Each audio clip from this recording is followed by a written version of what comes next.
District زکوٰۃ committee Abbott آباد کا ٹوٹل بجٹ کوئی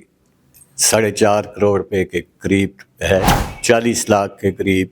ہم نے ڈی ایچ کیو ایبٹ آباد کو دیا ہے. کیال، ملک پورہ، شغل بانڈی.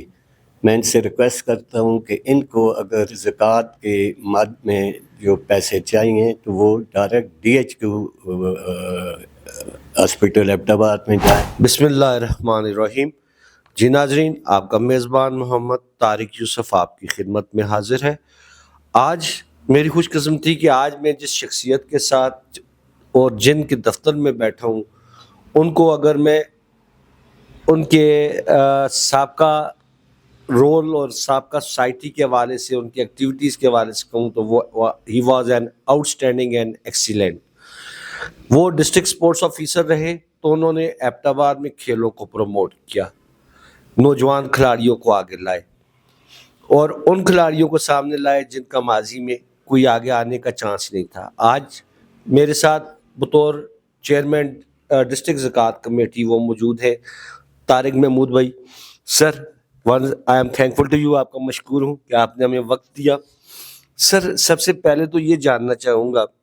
یہ بتائیے کہ اس وقت آپ کے پاس ٹوٹل بجٹ کتنا آیا زکوٰۃ کی مد میں اور کس کس مد میں آپ نے انہیں تقسیم کیا ہے؟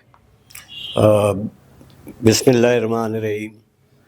میں طارق صاحب آپ کا اور این کے نیوز کا شکریہ ادا کرتا ہوں کہ آپ میرے دفتر میں تشریف لائے. جو سوال آپ نے بجٹ کا پوچھا ہے تو ڈسٹرکٹ زکوٰۃ کمیٹی ایبٹ آباد کا ٹوٹل بجٹ کوئی 4.5 کروڑ روپے کے قریب ہے، جس میں مختلف اس میں شعبے ہیں جن میں نہایت ٹرانسپیرنٹ طریقے سے یہ تقسیم کیا جا رہا ہے. اس سلسلے میں ہمارے مختلف وہ ہے جس میں ہیلتھ کے شعبے میں 40 لاکھ روپیہ ہم نے ایوب میڈیکل کمپلیکس کو دیا ہے. 50 لاکھ روپیہ آئی نور ہاسپٹل کو اور 40 لاکھ کے قریب ہم نے ڈی ایچ کیو ایبٹ آباد کو دیا ہے. یہاں پہ ایک ہر ہاسپٹل میں ایک کمیٹی بنی ہوئی ہے جس میں ماہر ڈاکٹرز حضرات ہیں اور اس میں ہمارا ایک ڈسٹرکٹ زکوٰۃ کمیٹی کا ممبر بھی ہوتا ہے جو اس میں لوکل سطح پہ 7-8 ہزار روپے تک جتنی بھی میڈیسن ہیں ان کو جو لوگ جاتے ہیں او پی ڈی کے بعد ان کو ملتی ہے. اس سلسلے میں میری تھوڑی سی ایک ریکویسٹ ہے، جو لوکل لوگ ہیں ہمارے ایبٹ آباد شہر کے، کیال، ملک پورہ، شغل بانڈی، میں ان سے ریکویسٹ کرتا ہوں کہ ان کو اگر زکوٰۃ کے مد میں جو پیسے چاہیے تو وہ direct D H Q hospital Abbottabad میں جائیں. چونکہ کمپلیکس میں کافی بوجھ ہوتا ہے، اس لیے کمپلیکس میں بھی ہمارے پورے اس علاقے سے لوگ آتے ہیں، اس لیے زیادہ لوگ جو شہر کے ہیں ان سے ریکویسٹ ہے کہ وہ ڈی ایچ کیو ایبٹ آباد میں تشریف لے جائیں. اس کے علاوہ ہمارے دیگر جو شعبے ہیں ان میں ہیلتھ کے علاوہ ایجوکیشن کا ہے. ایجوکیشن کے شعبے میں ہم نے اسکالرشپ جو دیے ہیں وہ تقریباً 38,83,000 روپے ہے، جن میں جو بچے ہوتے ہیں، جو جتنے بھی کالجز ہیں، گورنمنٹ کالج، اسکولز ہیں، ایبٹ آباد یونیورسٹی ہے، اس میں جو لڑکے ایم ایس کر رہے ہیں ان کو ہم 86,000 پر ایئر دیتے ہیں. اسی طرح جو بی ایس کے لڑکے ہیں ان کو 48,000، اور اسی طرح چھوٹے بچے جو ہیں اسکولوں کے ان کو 12,000 روپیہ ہم پر ایئر دیتے ہیں. اس سلسلے میں ایک جو کمیٹی بنی ہوئی ہے وہ لوکل جو بھی ادارہ ہے اس کے پرنسپل، اس کے سربراہ ہوتے ہیں، اور جو ان کے لوکل سینئر پروفیسرز ان کے ممبرز ہیں، اور ہمارا ایک ڈسٹرکٹ زکوٰۃ کمیٹی ایبٹ آباد کا بھی ایک جو ممبر ہوتا ہے، اور اس میں بھی یہ نہایت ہی ٹرانسپیرنٹ طریقے سے جو لائق بچے ہیں جس کو ریکمینڈ کرتے ہیں تو ڈائریکٹ کراس چیک ان بچوں کو ملتا ہے، جو جتنے بھی پیسے ہیں ان کے اکاؤنٹ میں چلے جاتے ہیں۔ اس کے علاوہ جو ہمارا اسکالرشپ کے علاوہ جہیز فنڈ جو سب سے امپارٹنٹ ہے، اس میں ہماری چونکہ 223 زکوٰۃ کمیٹیز ہیں لوکل سطح کی، تو اس دفعہ ہمیں 116 جہیز ملے ہیں، جس میں ہم تقریباً 45 کے قریب تقسیم کر چکے ہیں، کچھ ہمارے پاس آئے ہوئے ہیں۔ تو اس سلسلے میں جو گورنمنٹ نے ہمارے اس پہ کیا تھا کہ لاسٹ ایئر جن زکوٰۃ کمیٹیز میں ہم نے جہیز فنڈ دیے تھے، انہوں نے اس دفعہ کہا کہ جن کمیٹیز میں جو فنڈز نہیں دیے گئے ان کو پرائرٹی دی جائے، تو اس لیے ابھی تک تو ہم انہی کمیٹیز پہ کام کر رہے ہیں، لیکن اگر اس کے علاوہ چونکہ ہمارے پاس کافی جہیز فنڈ بچتے ہیں تو انشاءاللہ ابھی اسی مہینے ہم میٹنگ کر کے ڈسٹرکٹ زکوٰۃ کمیٹی کی پھر پروونشل گورنمنٹ سے پوچھ کے جو ریمیننگ جو ہمارے پیسے ہیں، تو ہماری کوشش ہے کہ جو جن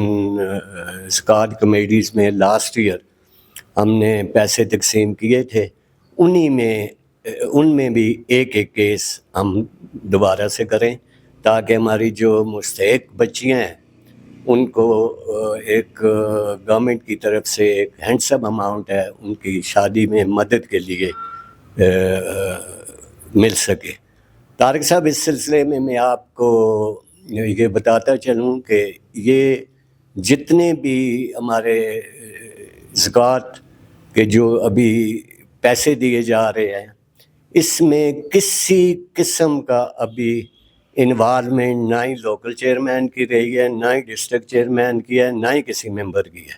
یہ ڈائریکٹ جن کو بھی ملتا ہے ان کے اکاؤنٹ میں جاتے ہیں۔ اس سے پہلے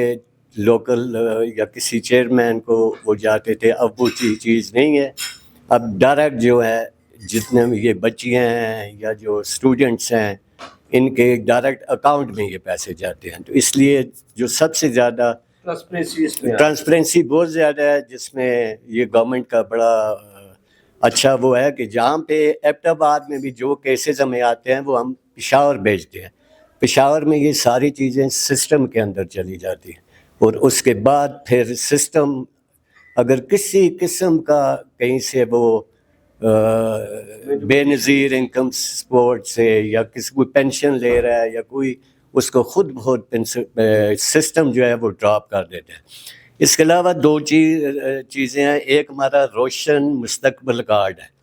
یہ یتیم بچوں کے لیے ہے، اور اس میں 338 کیس ایبٹ آباد ڈسٹرکٹ کے 5,000 روپیہ منتھلی ان کو ملتا ہے، اور اسی طرح 538 کیسز ہیں سارا کارڈ، یہ جو بیوہ عورتوں کے لیے۔ تو اس میں یہ ہے کہ یہ بھی سارے جتنے بھی ہیں ان کا ہمارے لوکل چیئرمین صاحبان نے ہر اپنی کمیٹی میں سے 5 6 نام بیوہ عورتوں کے یا یتیم بچوں کے بھیجے ہیں، جو اس کے بعد ہم نے پشاور جو سسٹم ہے اس میں وہ فیڈ کی ہیں۔ اس کے بعد سسٹم نے اپنا پوری اس سے ہر چیز، آپ کو پتہ ہے کہ جب آپ کا آئی ڈی کارڈ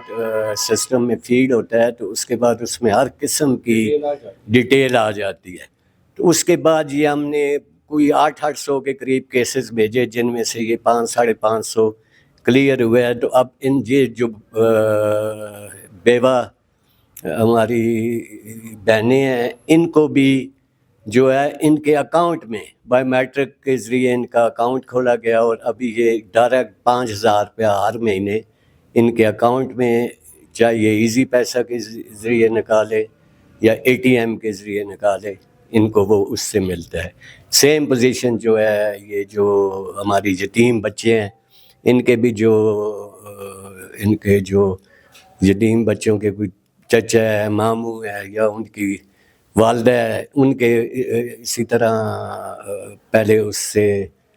جو سسٹم نے ان کو کلیئر کیا اور اس کے بعد ان کے اکاؤنٹ کھول گئے ہیں، چونکہ بچے جو ہیں وہ تو چھوٹے ہوتے ہیں ان کے،